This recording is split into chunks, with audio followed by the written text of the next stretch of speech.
As we've seen so far, doing the questions blindly in the order they're presented is often not the best choice, because sometimes skipping ahead doing the specific questions first and then returning to the general questions that you skipped just makes more sense and it's more efficient. Sometimes though, as in this passage, the order they're presented is the most logical order. So we're going to do these questions more or less as they're presented. Now, the main thing I want to stress here throughout this entire process of doing the questions in a particular order is you kind of have to look ahead a little bit. You can't just get tunnel vision and look at 29 and then look at 30 and then look at 31. You want to get a sense of the kinds of questions that are being asked, and in particular, not only specific in general, but what portions of the passage are being asked about.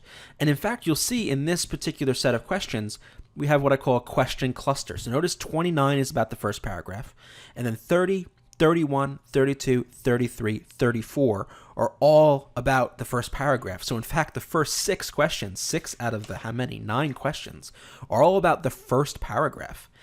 Questions 35 is a general-ish question that is from lines 37 to 66, and then 37 is about line 82. So here's another example of, if you read the passage ahead of time, if you go from, first thing you do is you read the passage from the beginning to the end, you're reading a lot of stuff that frankly they don't ask much about. Where we really want to pay attention is that first paragraph, because that's the key to the majority of these questions. So in this case, you can make an argument for doing 29 first. You also can make an argument for doing 30, 31, 32, 33, 34 first, because they're more specific and focused. But I think it's good probably to get a good overview of the paragraph anyway, do number 29, and then move on to the specific questions. So let's do 29. Which choice best describes the structure of the first paragraph? So we're looking for the structure of the paragraph, how it's put together. And you can see we have these different choices that tell us the author does this, and then the author does this, and then the author does this. And we want to see which of the choices maps onto what we see here. So let's go ahead and read this. The problem of our age is the proper administration of wealth, that the ties of brotherhood may still bind together the rich and poor in harmonious relationship. The conditions of human life have not only been changed, but revolutionized within the past few hundred years. In former days, there was little difference between the dwelling, dress, food, and entertainment of the chief and those of his retainers. The contrast between the palace of the millionaire and the cottage of the laborer with us today measures the change which has come with civilization. This change, however, is not to be deplored, but welcomed as highly beneficial. It is well, nay, essential, for the progress of the race that the houses of some should be homes for all that is highest and best in literature and the arts, and for all the refinements of civilization, rather than none should be so. Much better this great irregularity than universal squalor.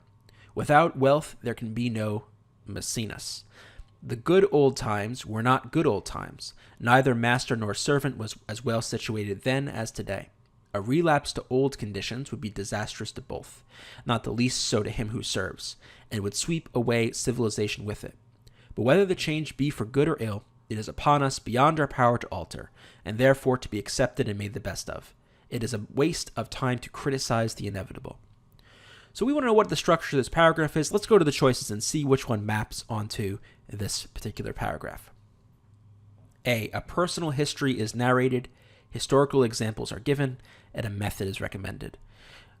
Not really worrying about the other pieces. The main thing I want to look at here is the personal history. In order for there to be a personal history, we'd expect to see the word I, because the author would be narrating something that happens to him, or to her, in this case to him. I think it's Dale Carnegie, is it? Let's just double check. Andrew Carnegie. So, yeah, there's no mention of the I. We would expect to see this in the first part of the passage, right? Because these should map on sequentially. But we don't see I anywhere, so there's no personal history, so we can get rid of A. A position is stated, historical context is given, and earnest advice is given. Okay, a position is stated. Where's the position? Right here, the beginning. The problem of our age is the proper administration of wealth. So there's the position. The problem that we have to deal with today is this.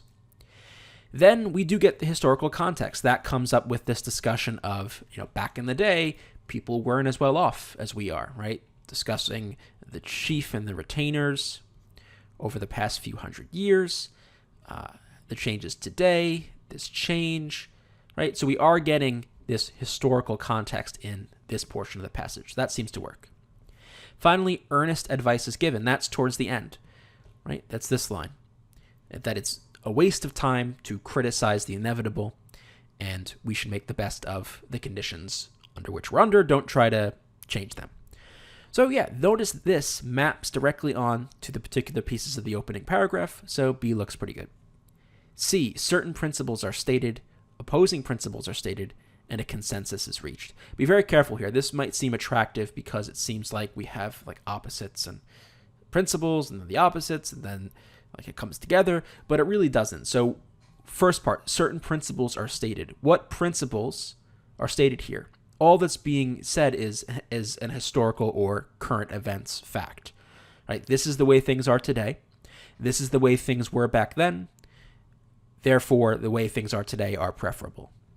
That's not really a principles, opposing principles consensus. There's no, thesis, antithesis, synthesis kind of move going on here. And it's not as good as B. B is much more specific with what's going on in the passage. D, a historical period is described and its attributes are reviewed. Well, we have a little bit of that in the middle, but that doesn't capture the beginning or the end very well. So we can get rid of D. The answer to this one is B. To learn more about Reason Prep's SAT, SAT subject test, and ACT video courses, go to reasonprep.com/enroll, and you can find the link in the description below the video.